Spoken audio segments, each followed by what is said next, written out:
Random House Audible presents A Peacock in the Land of Penguins, a fable about creativity and courage, written by B.J. Gallagher Hateley and Warren H. Schmidt, with a foreword by Ken Blanchard.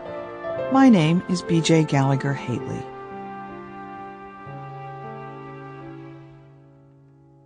When we first began writing this parable about a peacock in the land of penguins several years ago, little did we know where the book would ultimately take us. We knew we had an important message, a message about creativity and innovation in the context of today's organizations.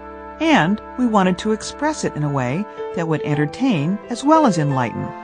We wanted to write a story that would speak to both the hearts and minds of people. However, we had no idea how popular the book would become and that it would evolve into a whole cottage industry unto itself.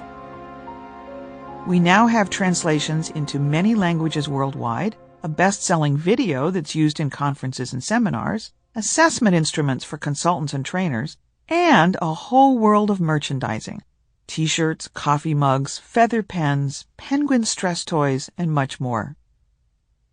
Since its first publication in January of 1995, many of our readers have asked us for more information. They want ideas and suggestions about what to do with the insights from our book. How can I deal with my own situation? They ask us. And managers and executives also ask, can you help us transform our organizations? This expanded version is our answer to their questions. We have revised and expanded Part 2, Tips and Tools for Feathered Friends, which includes advice to peacocks struggling to find happiness and success at work. And we've added a new section, Part 3, Ideas and Examples for Teaching Penguins to Fly. This includes advice to penguins who want to transform their organizations by embracing new ideas, sometimes from very unlikely sources. We hope you will find these new additions helpful.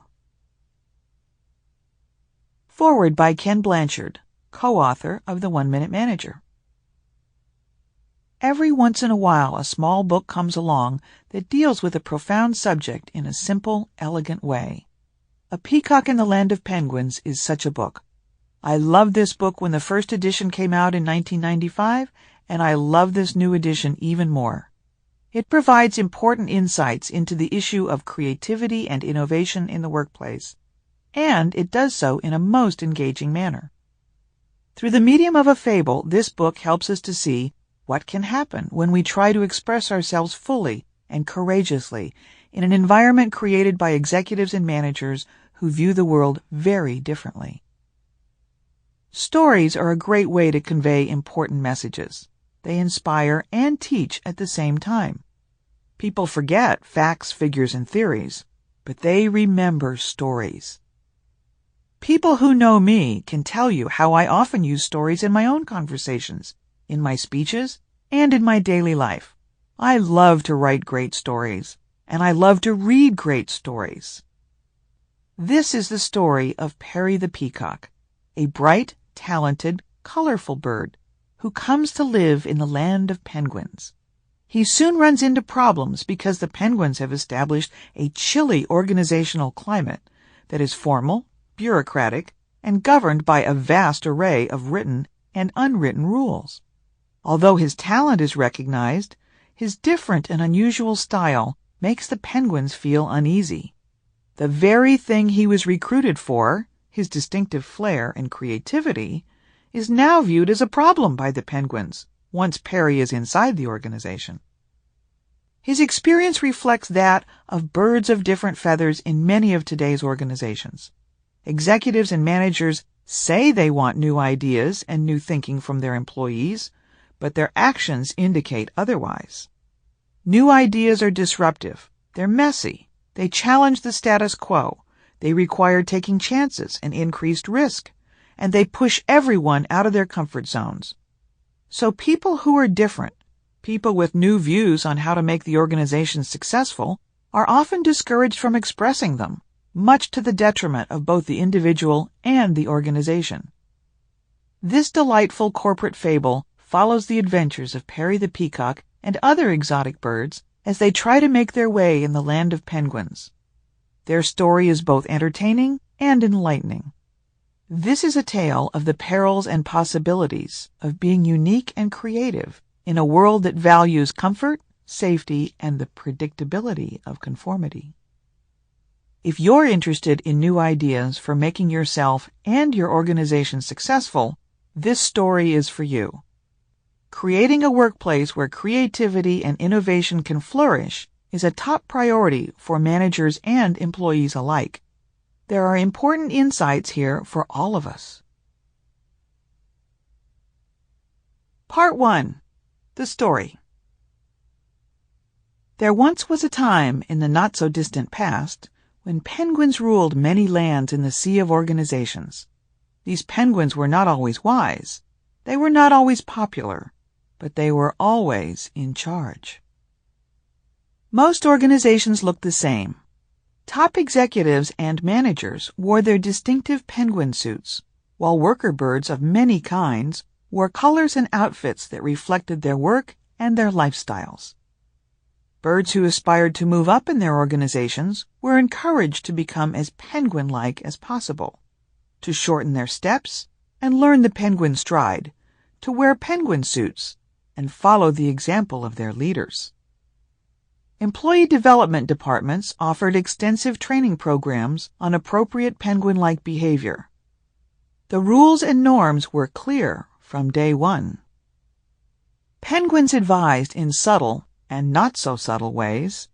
This is the way we do things here. If you want to be successful, be like us. Some of the birds who wanted to move up in the pecking order became very good at taking on the penguin look and penguin behaviors. But even they found that they never quite made it into key positions. It was assumed by all that penguins were natural leaders, orderly, loyal, and good team players. Penguins could be trusted to put the organization's interests ahead of personal and family concerns. Other birds were thought to be more flighty and less dependable.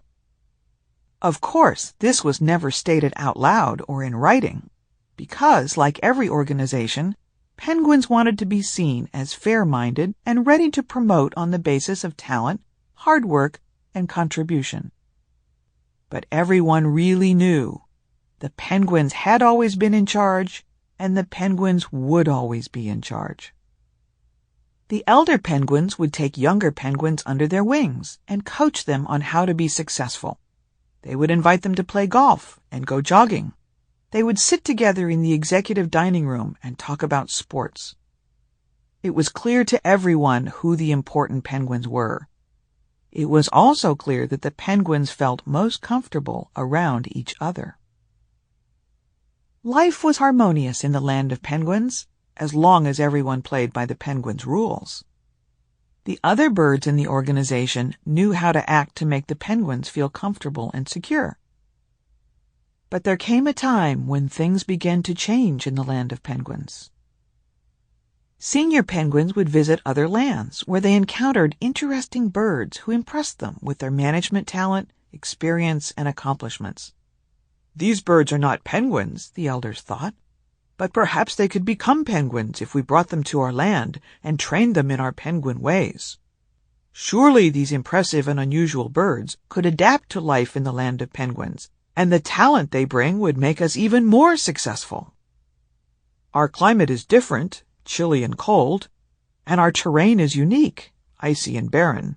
But we have thrived there, and so, perhaps, will these new birds.